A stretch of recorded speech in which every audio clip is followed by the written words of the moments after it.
My coffee. Hey, how you all going? It's Joe, that Aussie Metal Guy here with Crank. And today I'm having a chat to The Last Rain, melodic death metalers out of Buffalo in New York, whose latest album, Evolution, came out on September 18th. I don't know if you all had a chance to have a listen, but I've got a track over on the September Slays podcast. Last Rain, thank you very much for joining me, guys. Good to be here. Yeah, absolutely. Thanks for having us. Thank you very much. Did you just want to go through quickly and introduce yourself first for the audio? We'll also put the video up just so everyone can get to know who you guys are. Just introduce yourselves and say the instrument you play. Sure. So I'm Vince Mayer. I'm the drummer in Last Rain. Been in for about a year or so. Actually started on rhythm guitar and then did drums on this album. Brian Platter. I am the originator and founder of The Last Rain from 2015. Guitar player and songwriter. Yeah. And moving on to this guy. Joe. I'm Joe Maggio, play bass in The Last Rain. I've been with the band for about 6 months. And yeah, it's been a hell of a ride. Cool. So what's it like joining up, Joe, like recently with a new album coming out and joining up about 6 months ago? How's that process been for you? It's been busy. Learning all the tracks. Very intricate tracks. I have more of a metalcore background, so there's a bit of a transition into the melodic death metal, but definitely really getting the hang of it. And yeah, it's been great. Really enjoyed playing with these guys. We had a good time. So can I ask Brian? I want to ask Brian, originally, how did you first get into guitar, man? I want to talk about this and we'll lead into the beginning of The Last Rain. But can I first discuss how you originally got into playing guitar, mate? Wow, that's a somewhat of a loaded question. Like a long time ago. So I'm 38 now, and I started playing guitar when I was about 13. And brief story is that I took lessons for about a year and a half, kind of didn't give a shit anymore, and didn't play for about 6 months. And then I saw the legend story on VH1 about Stevie Ray Vaughan. And even though I was a big metalhead back then, I watched this story and I don't know, something clicked. And I haven't put the guitar down since. Yeah, it's funny. I've chatted to a few guitarists as well, and they've pretty well same story. They picked up the guitar when they're around 12, 13. They're like, yeah, I'm going to shred this. I'm going to rip it. And then they put it down for a little while and then come back into it a little bit later. Yeah. So it's pretty similar for you. Basically, yeah. And it was like, when anybody asks me who my favorite guitar player is, I say Stevie Ray Vaughan, hands down. Even though I'm not anywhere near a blues player whatsoever. But you can't go past the blues, though. Those are kind of the pioneers. If you want to go one step further back from Black Sabbath and all them, for me, the blues and all that are the pioneers of metal, and everything we're doing today is kind of because of those great guitarists of old. It all comes down the pipeline. Yeah, and melodic death metal, man. I love melodic death metal. I'm a huge fan of bands like In Flames, Soilwork, and that. What kind of music were you cranking back around, when you were first getting into heavy metal? Well, back in the early days, I would say like Maiden, Metallica, yeah. The big ones. They're the ones, yeah. Priest, Dream Theater came around that same time. And then once a couple of years into like the late 90s, that's when I started to discover a lot of European metal. And that's when I first discovered In Flames and Soilwork and At the Gates and stuff like that. And it was just this, I remember actually a perfect example. So a friend of mine actually got me into a lot of those bands. But prior to that, Iced Earth released an album called The Dark Saga. And it had Spawn on the cover, and I'm a huge comic book nerd and a huge Image fan, so like I remember seeing that at the store and I was like, I'm gonna pick that up anyways, even though I don't know any of the music. And so I think that would have been just a kind of downward spiral into all of what became like the best music I've ever heard in my life. Yeah. Can I jump over to Vince, and I want to ask about how he originally got into drums now? Sure. So I started when I was 12. I had this like orange sparkle and like matte blue like and one marble tom drum kit that my dad bought from a dude, and after he bought it he had to leave in a hurry because the dude had a prostitute on the way that he was using the $150 for the drums. Oh, the drum set. Yeah, so like it was kind of that. So that's how I got started in the drums. From there I took some lessons from I never heard this story. Yeah, That's This is a cool story. that's the origin of those drums. So I started taking lessons locally. I was very lucky. We had a fusion drum legend, Ted Reinhardt from this group Gamelon, and I started with him and right on a practice pad. The kid was incredible. So from there, it was I had another teacher, and then it was all like Portnoy videos and Fear Factory covers and stuff, and that was kind of what I did. So and from there, I played a couple metal bands, did some jazz stuff, took maybe half a decade off, and then came back and did this. Yeah, is that? I'm gonna ask though, that drum kit story, dude. Did your dad buy that for himself originally as like a midlife crisis thing, and then you ended up playing, or? No. I had to ask because I interviewed someone who had that kind of similar story, and he said, "Dude, my dad brought the drum kit for himself, and then he didn't end up fucking playing it, and I played it." No, he was a guitar and bass player, real good blues player, and he, wanted me to be a musician too. Yeah. So drums was kind of what was selected, and then I kind of grew into it. Yeah. So worked out well.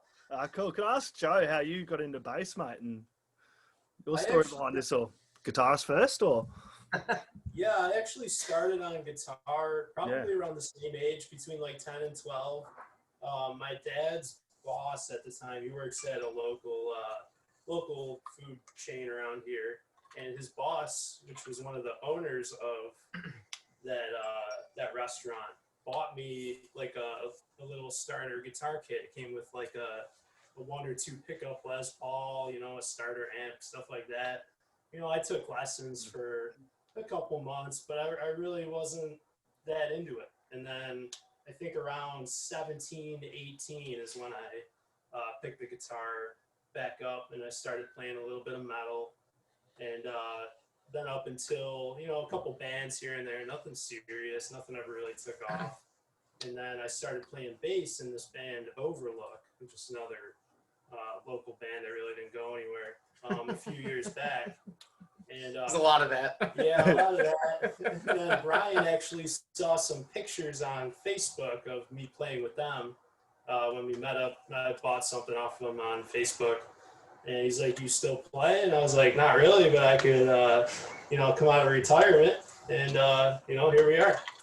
I seem to pull a lot of people out of retirement. I think everybody, all of the members. even Adam, who unfortunately isn't here right now, but yeah, he was kind of in retirement as well, and I seem to have gathered up all the retirees in the area to keep going with this band. Pull them all out of cryostasis.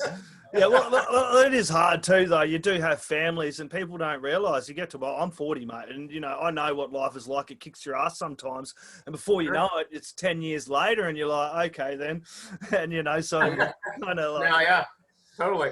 Can I ask, Brian, how the Last Rain originally began, man? Like, can you tell me a little bit about the formation of the Last Rain and the early days of it?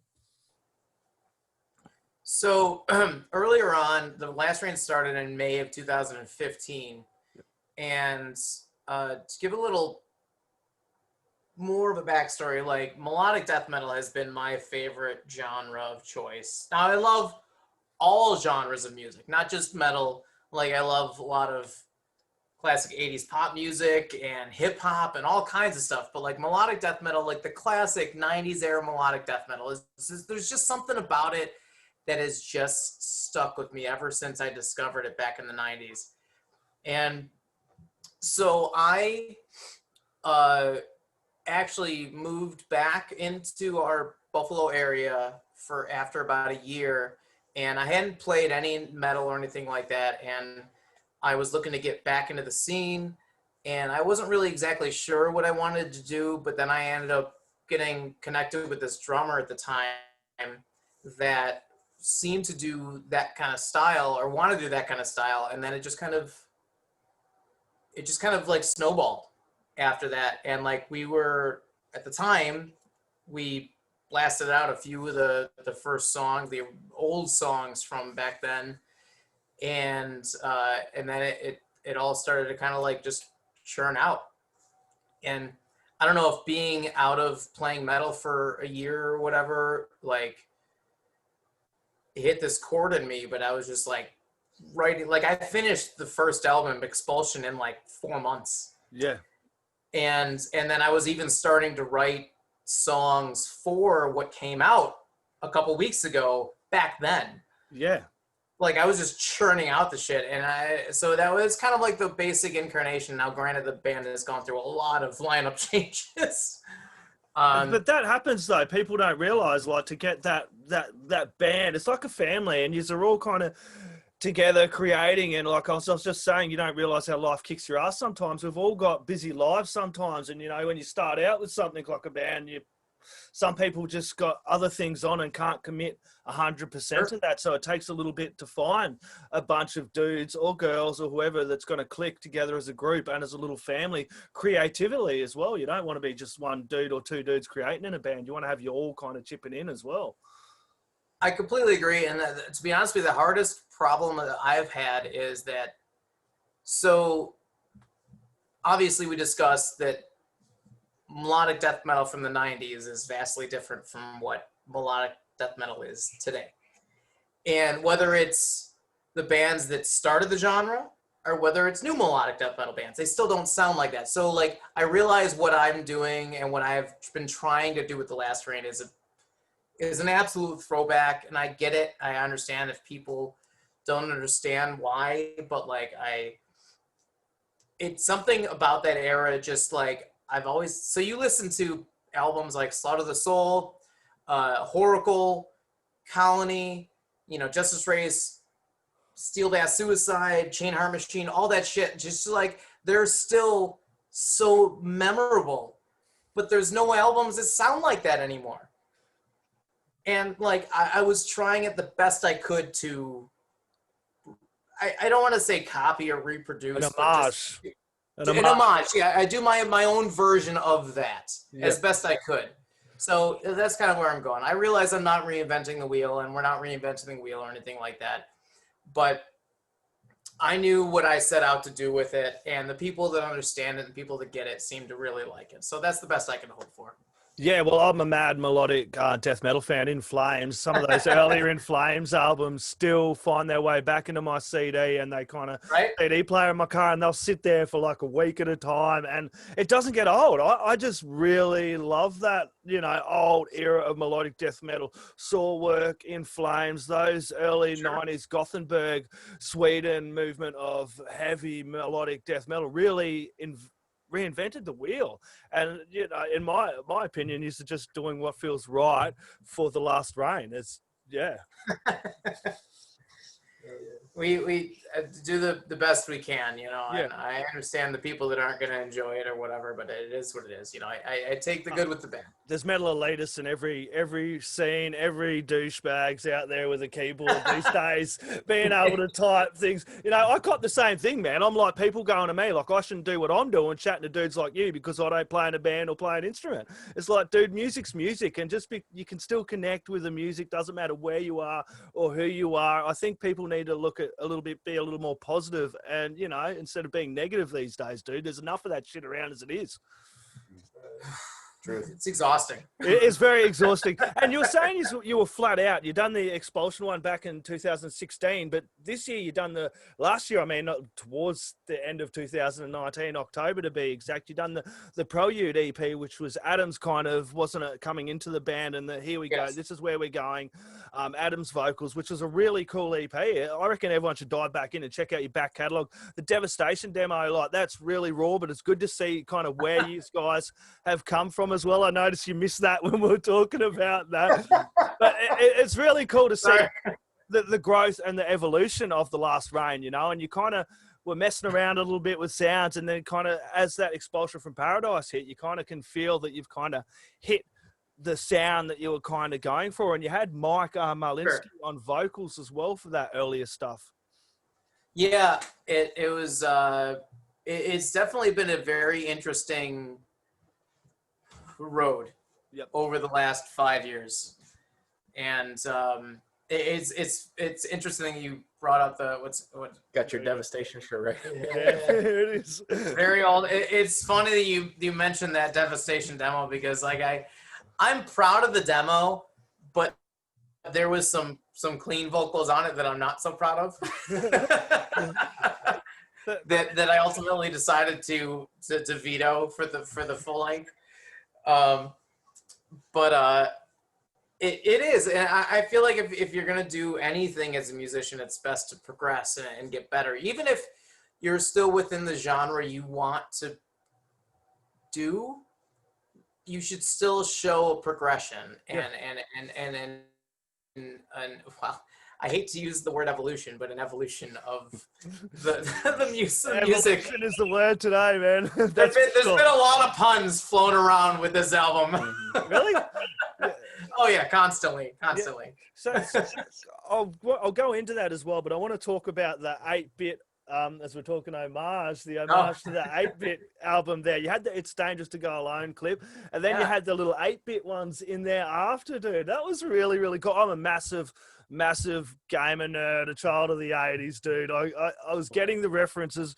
I got the Mega Man one, I got Zelda, I got Duke Nukem. So who was Adam?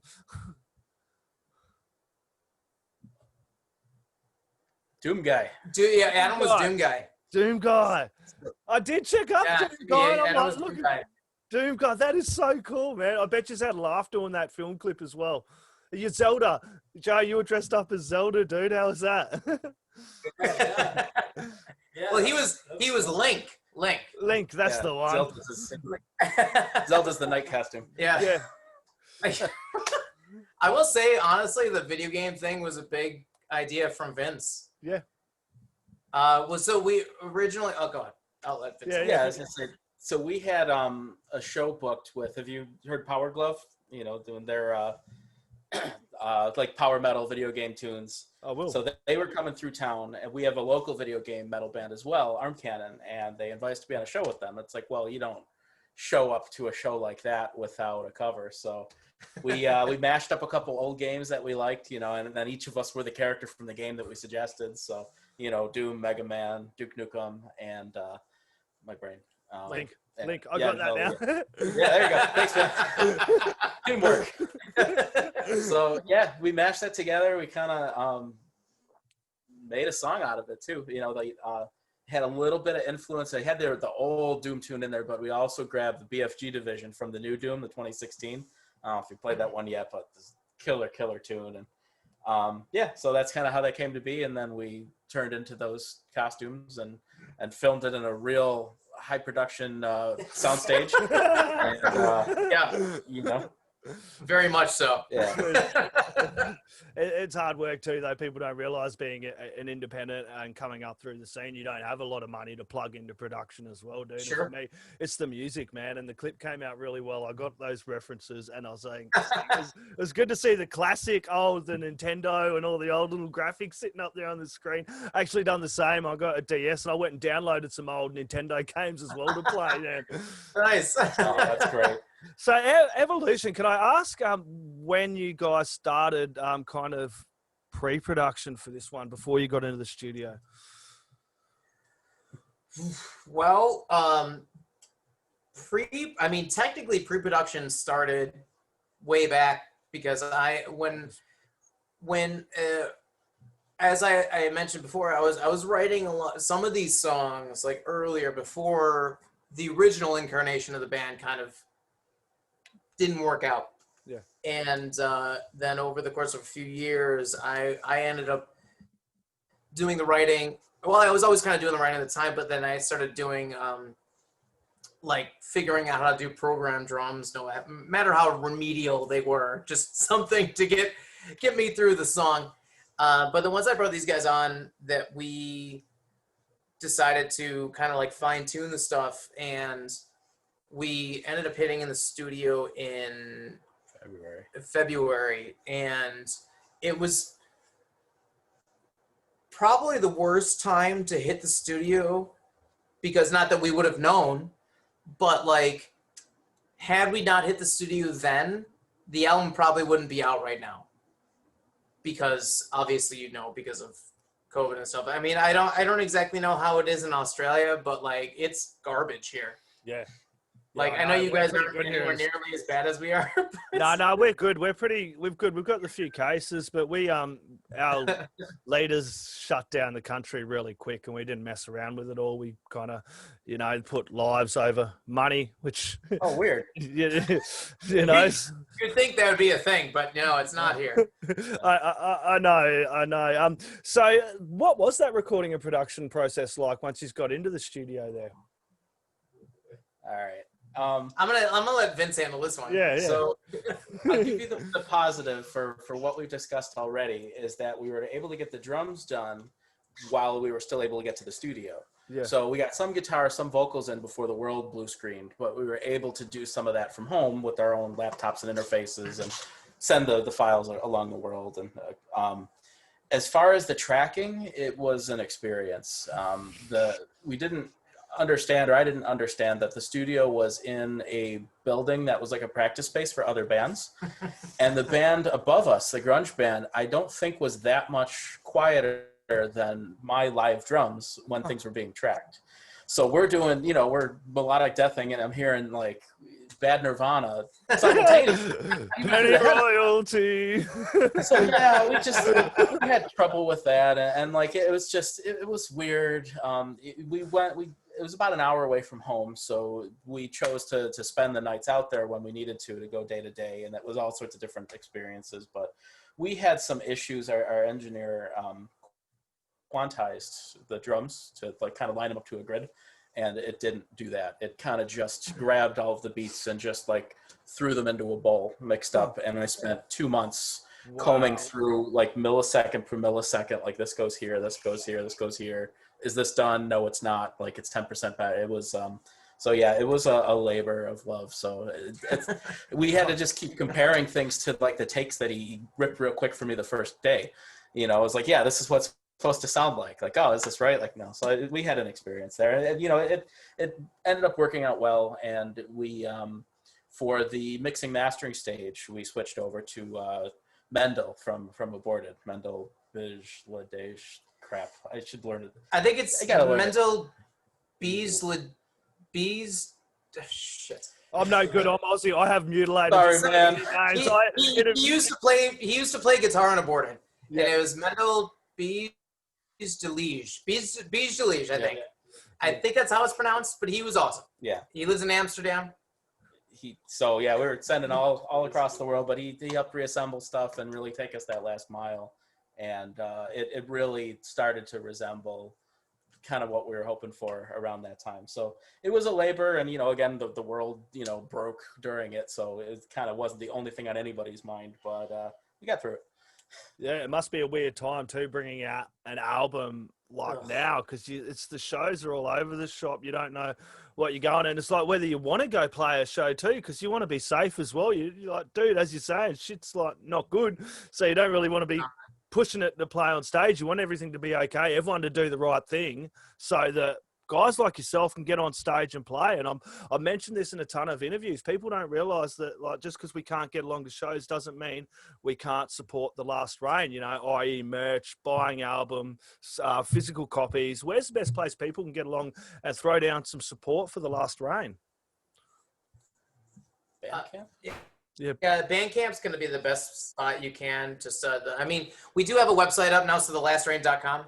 Yep. We'll take you, and there's a link to our Bandcamp from there. I'll put all the links in as well. That's great. And then, so our Bandcamp is probably the best spot you can get our merch now. We do actually have merch from the new album available on there now as well. Yeah, nice. Which includes a hoodie, 2 shirts. We got beanies. We're hoping to push for vinyl eventually. But we really got it. No, I know. I love vinyl, and we got hit with an issue because our album's over about 55 minutes worth of music, and a single vinyl only holds 42 minutes. So we are immediately pushed onto a double vinyl, which just brings the price up, which is it makes it very difficult to do something like that on a release like this. So we're we really do want to do an order of vinyl, but as long as we can get enough pre-orders for it. Yeah, you'd probably put up pre-orders, and that's the thing. People need to get along and buy merch. It's not just go, oh, we can't go to shows, we can't do this, and people don't, as the show thing. Guys like you play a show.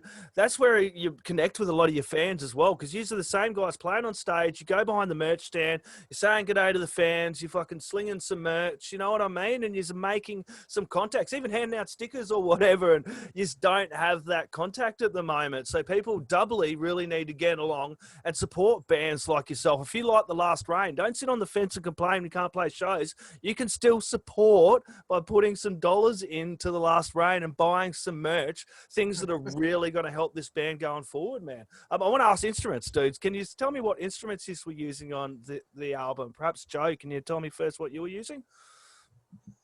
I actually didn't record on this album. Yeah. But what are you using anyway, bro? What are you using, man? What's your rig? What's your bass rig? I have a Jackson bass. Yep. It's just a 4-string bass with the what's my head, Vince? It's Galen Kruger Goldline. Gold Yeah, line. Yeah. Galen Kruger, yeah. Galen Kruger Gold line. And that cool custom 410. And I have a custom SVR something 410 cap. Yeah. Yeah, gets a really, really good sound, real meaty. Really hard sound. punch to it. Yeah, I Mhm. really like it. Yeah, cool. Brian, what are you using, mate? Line 6 pod, right? Yeah, that's it. That's it. I actually just show up with my computer and I run my guitar through it, so it gets that best of the both worlds kind of thing. Yeah, No, I run a classic 5152 combo, or not combo, have half stack, which is, I mean, obviously I can't go through this many interview and not mention Eddie Van Halen, because that's the amp I've used for 20 years. Yeah, what a legacy And- he's left. Yeah, and that's it. I don't use any other distortions. I use some delay and other effects pedals, but like the distortion on a 5152 is unparalleled. Guitars. And oh yeah, and the guitars that I use. The guitars that I use, I mainly go between a Jackson SL3 with like this green spiral on it, and then I also have a Schecter C1 Classic. But the upgrade to those is I put bare knuckle pickups in both, and so my Jackson has a pair of Holy Diver bare knuckle pickups, which just sound fucking awesome. And those are the first bare knuckle pickups that I bought, and they just sound incredible. And then I wanted something different for my Schecter, and I got the nail bombs from bare knuckle, and they're really good. But I honestly like the Holy Divers better. I'm a huge 80s metal fan. Yeah. And even though that style of guitar doesn't match with what we're doing technically, like that nice, I don't like super high end, but that treble that comes with it, and it just has this really nice, great tone to it. It's phenomenal.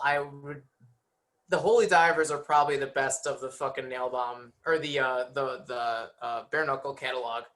But I will say the nail bombs are really nice. It has a really nice thick crunch. So on the Evolution album, I used the nail bomb Schecter for all the rhythms, and I used the Holy Diver Jackson for all the leads. Nice, man. Cool. Vince, what's your setup, mate, in drums? All right. Well, so we had to.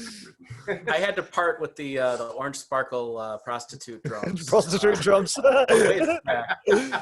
So it's a Tama Star Classic Maple, 24-inch kick drums, 5 toms, 8, 10, 12, 14, and 18, 14-inch Mapex sledgehammer snare drum. We've got Zildjian hi-hats. I've got a mix of Sabian and Meinl cymbals, including a Portnoy Max stacks and a Meinl, the Matt Dartska from Animals as Leaders, his stack as well, a couple bells and things like that. Zildjian dipsticks, Easton gloves. I've got Ultimate Ears drum monitors. I'm running the backing track machine when we need it, so that's a whole separate unit as well. Rock and Sock Throne with the Nitro, which you'll actually see some bounce action in the video game video. Yeah. God, that's probably most of it. I've been using Evans heads lately. We've got the custom head on the front of the bass drum. I have a lot of stuff. I kind of like trying to Portnoy it a little too hard, and I don't know that I have the budget he does, so it's an experience. I don't know. I guess Lasco fans. There's a lot of. We could get real into detail with that. So it's a big kit that really only works when I can get everything just the right heights and stuff, but then I can really move around. So. Yep. I think that should cover it. Yeah, man, it does. That's cool.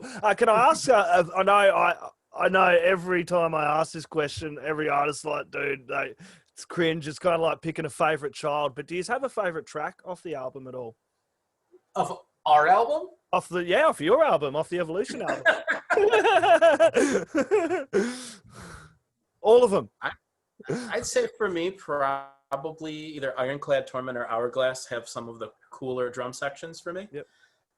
So between those two for a favorite for me, Hourglass has a little drum solo in it, so I guess we'll go with that one. Yep.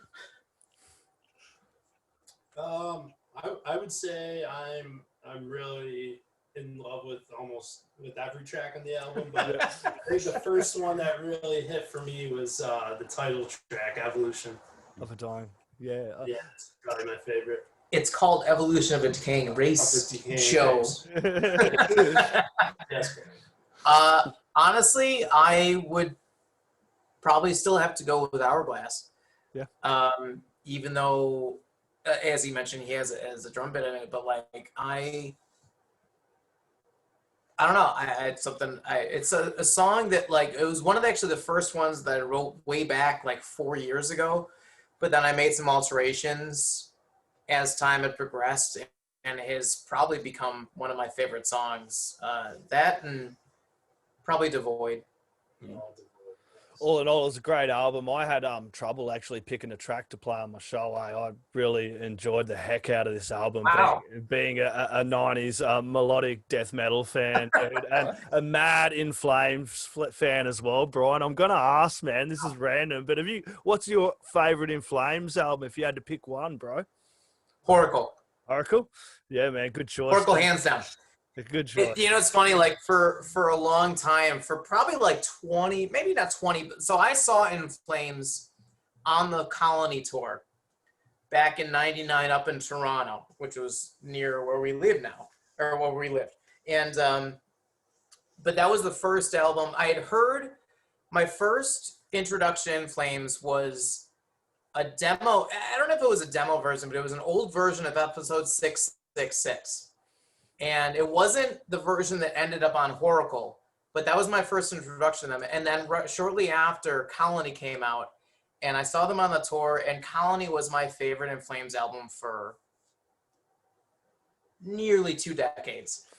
And then, I don't know, and maybe it had to do with my writing on the new album or whatever it was, but Oracle is by far my favorite In Flames album now. And it has been for a long time. Yeah, they've left quite a body of work In Flames. You can't be a mad fan. It's good to finally talk to another In Flames fan, dude. You go. I mean, they did so good through Clayman, and then they just fucking tanked it hard. Yeah, I know. I tried not to get into any of that. I just avoided it. I'm like, dude, no, just pretend it's not there. I'll just close my eyes. And I don't like to be a critic. I just like to be positive about things. Just as my personality. So this has been a massive, massive pleasure, the last raid. I'm going to sign out, let you guys get about the rest of your night. I've got some gardening to do, I reckon. But before I do, last word, shout outs from all of you. I don't know if Joe wants to start or whoever. What are we doing? Last word shout outs. Yeah. Yeah, it was great talking with you. Great meeting you, man. Yeah, there's going to be more to come, so stick around. Awesome. Honestly, it was an absolute pleasure, and thank you so much for having us on your show. And it is always a pleasure talking to a fellow melodic death metal fan and somebody that appreciates at the very least what we're trying to do, you know, and can find the relationship there. You know, I always appreciate all kinds of creative feedback, and I understand that people don't always necessarily understand why we're hailing back to a 20-year-old genre. But the people that get it seem to get it, and that's all I really hope for out of it. And thank you so much for appreciating that, and I'm really glad you enjoyed the album. And that's all that means. That's all that means to me. Like, thank you. Can I add to that though, Brian? Like, the people that are saying that probably don't really pay attention to the scene, because melodic death metal is still going strong. You know, you have bands like yourself, but there are some amazing bands coming out of Australia that are laying down some really strong melodic death metal. I've seen some bands coming out of Portugal. People really need to pay more attention to the scene, I think, because there is some great melodic death metal coming through, boys. Vince, did you want to add any last words, shout out to the Kind of the same deal as them. I really appreciate you having us on.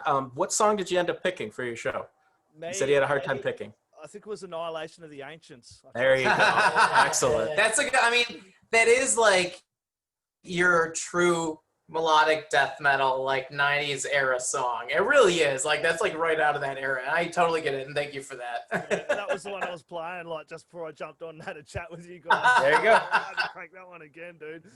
Killer chat, The Last Rain. Everyone get along and grab the Evolution album. Came out September 18th. You will not be disappointed. All you melodic death metalers, or anyone who just loves good heavy metal in general, grab this Evolution album, play it really loud, because the neighbors are going to want to hear this one as well. So thank you very much, The Last Rain.